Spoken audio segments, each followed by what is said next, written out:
ಆ ಟೀಮಲ್ಲ KGP ಟೀಮ್ಗಲ್ಲ KGP ಟೀಮಲ್ಲ KGP team ಐತೆ 80% KGP team ಐತೆ ಅದು ರಾಜ್ಯದ ಮೂಲೆ ಇದರಲ್ಲ ಒಬ್ಬ ಮಂಡಲ ಜನರಲ್ ಸೆಕ್ರೆಟರಿ ಹಿಡಿದು ರಾಜ್ಯ ಮಟ್ಟ ಪದಾಧಿಕಾರಿ 80% KGP ಅದಾರ ಅವ್ರು ವಿಜೇಂದ್ರ ಪರವಾಗಿ ಮಾತಾಡೋರು ಅದೇನು ದೊಡ್ಡ ತಪ್ಪಲ್ಲ BJP ಕಾರ್ಯಕರ್ತರು ಯಾರು ಮಾತಾಡ್ತಿಲ್ಲ KGP ಮಾತ್ರ ಅವ್ರ ಜೊತೆ ಮಾತಾಡ್ತಾರೆ ಅವ್ರಿಗೆ ಅವ್ರದ್ದು ಅಷ್ಟು ಗಂಭೀರ ಏನು ಜರುತ್ತಿಲ್ಲ ಅವ್ರು BJP ಈಗ ಬಂದಾರ ಮತ್ತು ಯಡಿಯೂರಪ್ಪ ಟೀಮ್ ಬಿಟ್ಟು ಮತ್ತು ಅವ್ರು ಹೊಳ್ಳಿ ಹೋಗಾರ ನಾವು ಇಲ್ಲೇ ನಾವು ಅದಕ್ಕೆ ಅದಂತ ಗಂಭೀರ ತಗೋಬೇಡ್ರಿ ಇದು ಭಾಳ ಸೀರಿಯಸ್ ಮಾಡೋದ ನಾವು ಈಗ ಅಷ್ಟು ಮುಂದಿನ ಚರ್ಚೆಗಳು ಮುಂದಿನ ನಿರ್ಧಾರ ಮೂಲ ಬಿಜೆಪಿಗರಿಗೆ ಸ್ಥಾನಮಾನ ಕೊಡ್ತಾ ಇಲ್ವಾ ಮೂಲ ಬಿಜೆಪಿಗರಿಗೆ ಸ್ಥಾನಮಾನ ಕೊಡ್ತಾ ಇಲ್ವಾ ಕೇವಲ KJP ಅವರಿಗೆ ಮಾತ್ರನಾ ಅಲ್ಲ ರೀ ನೀವು ನಮ್ಮ ಪದೇ ನನಗೆ ರಮೇಶ್ ಜಾರಕಿಹೊಳಿ ನಾನು ನಡು ಬಂದವ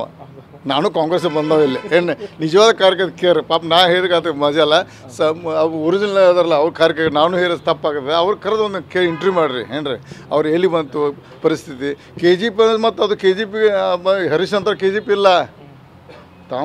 ತಮಗೆ ವಿಜೇಂದ್ರ ಹೇಳಿದಲ್ಲಿ ಸಹಿ ಮಾಡಿದ ಮಾತ್ರ KGP ಅದು KGP ಪೂರ್ವ KGP ಮಂದಿಗೆಲ್ಲ ಅದು ಒಂದು ಹರೀಶ್ KGP ಅಂದ್ರೆ ಅವ್ರಿಗೆ ಚಂದ್ರಪ್ಪ ಅವ್ರಿಗೆಲ್ಲ ಅದು ವಿಜೇಂದ್ರ ಅವರು ಹೇಳಿದ್ರೆ ಕೈ ಬಿಸಿ ಅವ್ರು ಹೇಳಿದಂಗೆ ಕುಂಡು ಮನೆಯಲ್ಲಿ ಹಂಗೆ ಅಂಥ ಜನ KGP ಮತ್ತು ಪಾಪ ಎಲ್ಲ ಪೂರ್ವ KGP ಮಂದಿಗೆ ನಾ ಇರೋದು ಹೇಳ್ತಿಲ್ಲ